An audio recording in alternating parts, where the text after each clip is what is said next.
اور جہنم اتنی خطرناک چیز ہے، جہنم کی آگ، کہ ایک آدمی اس کا یقین بھی کر لے، نبی علیہ السلام کو نذیر مان لے کہ آپ ڈرانے والے تھے، نافرمانوں کو جہنم کی آگ سے ڈرایا ہے، اور وہ صرف نذیر پر نعتیں پڑھنا شروع کر دے، جہنم کی آگ سے بچنے کی فکر نہ کرے۔ اس کی مثال ہے، ایک صاحب آپ کو آ کے ڈرا کے گئے کہ بھائی دیکھو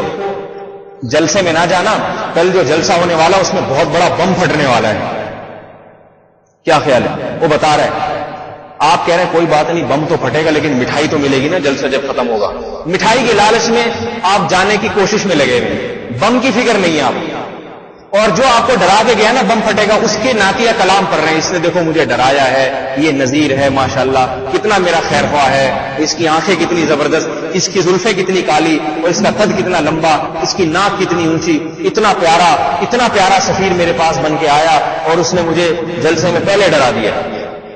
اور جا رہے ہیں اگلے دن۔ تو بتاؤ یہ جو آپ نے زمین آسمان کے قلابے ملا دیے اس کی تعریف میں، جس نے آپ کو ڈرایا تھا، یہ قلابے ملانا آپ کو فائدہ پہنچائے گا؟ کوئی فائدہ نہیں، کیونکہ آپ پھر بھی گئے جلسے میں، اور بالآخر اگلے دن اخبار میں آپ کا بھی نام آیا، لڈو کھانے گئے تھے، مٹھائی کے چکر میں مر گئے۔ اگر آپ نے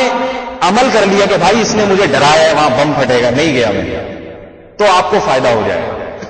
محمد صلی اللہ علیہ وسلم نے جہنم کی آگ سے ڈرایا ہے، کنتم علی شفا حفرۃ من النار فانقذکم منها۔ اللہ صحابہ کرام کو فرماتے ہیں تم بالکل جہنم کے کنارے پر تھے،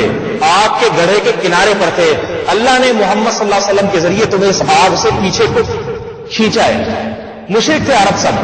صحابہ کرام بھی شرک کیا کرتے تھے، نبی علیہ السلام کی دعوت پر توحید قبول کی انہوں نے۔ اللہ فرماتے ہیں اگر اسی حال میں موت واقع ہوتی جہنم کے گڑھے میں، بالکل کنارے پہ پہنچ چکے تھے، اللہ نے تمہیں اس جہنم کے گڑھے سے پیچھے کو کھینچا ہے۔ تو میرے بھائی اتنا بڑا احسان نبی علیہ الصلوۃ والسلام کا کہ پوری انسانیت کو بتایا کہ مرنے کے بعد یا تو جنت کی کھڑکی ہے یا جہنم کا گڑھا ہے، آگ ہے۔ تو اگر ایک آدمی اپنے آپ کو اس آگ سے بچانے کی فکر نہیں کرتا اور یا رسول اللہ کے نعتیہ کلام میں زمین اور آسمان کے قلابے ملا دیتا ہے، کھاتا وہی حرام ہے،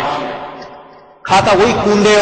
اور تیجے، ابھی بھی تیجا ہو رہا تھا یہاں پہ، اتنا بولتا ہوں میں تیجوں کے خلاف، چالیسوں کے خلاف، مردوں کے نہیں کھاؤ حلوے اور مانڈے نہیں کھاؤ، پھر بھی لوگ کرتے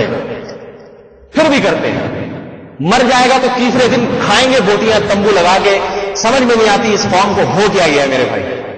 خدا کی قسم یہ تمبو اور یہ بوٹیاں جو ہے نا، مرغے، یہ جہنم کی آگ سے نہ مردے کو بچائیں گے نہ کھانے والے کو بچائیں گے،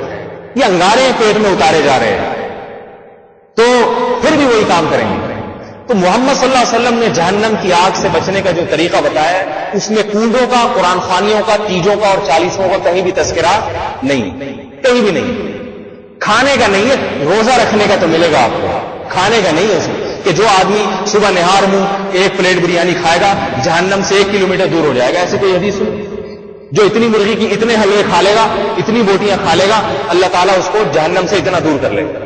محرم کے بارے میں موضوع من گڑت حدیثیں، جو دسترخوان وسیع کرے گا اس کے رزق میں برکت ہوگی، موضوع من گڑت روایتیں، ان کی کوئی حیثیت نہیں ہے۔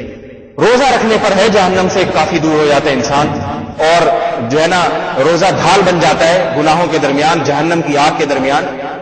کھانا پینا چھوڑنے پر تو ہے، کھانے پر فضائل نہیں۔ کھانا انسان کی ضرورت ہے، کھائے اس لیے ضرورت پوری ہو جائے، نہیں کھائے تو خدا کے لیے پھر بھی وہی کرتے ہیں۔ ابھی میں نے دیکھا ہمارے گلی کے سامنے ہو رہا ہے سب کچھ، یہی نماز پڑھتے ہیں، یہی جمعہ